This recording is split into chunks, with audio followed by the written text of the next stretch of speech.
చంద్రబాబు నాయుడు గారు ఒకప్పుడు మీ పరిపాలన గురించి చెప్తుంటే ఓ గొప్ప నాయకుడు విజనరీ అని అనుకున్నాం. కానీ మీ గురించి ఇప్పుడు మీరు చేస్తున్న పరిపాలన చూస్తుంటే మీ అంత దద్దమ్మ కానీ చేత కాని వాడు కానీ అస్సలు లేడని అనిపిస్తుంది. ఇంకా ఇలాంటి సీఎం మళ్ళీ రాడేమో కూడా అనిపిస్తుంది.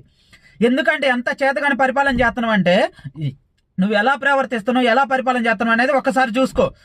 కందుకూరి విషయంలో ఒక పనికి మాలిన వెధవ భయపెడితే భయపడిను, వాడు కులాన్ని అడ్డం పెట్టుకొని భయపెడితే భయపడిను.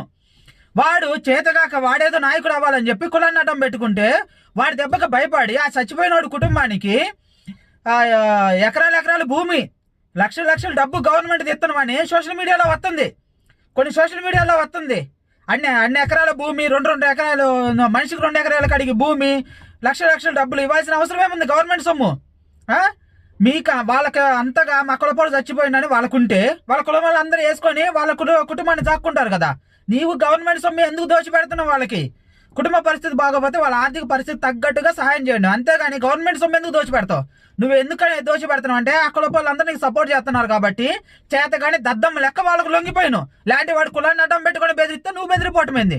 చేతగాని దద్దమ్మ సీఎం సోషల్ మీడియాలో చక్కెరలో కొడుతున్నాయి నువ్వు చేసే పనికి మన పనులన్నీ అవన్నీ చూసే మాట్లాడుతున్నా.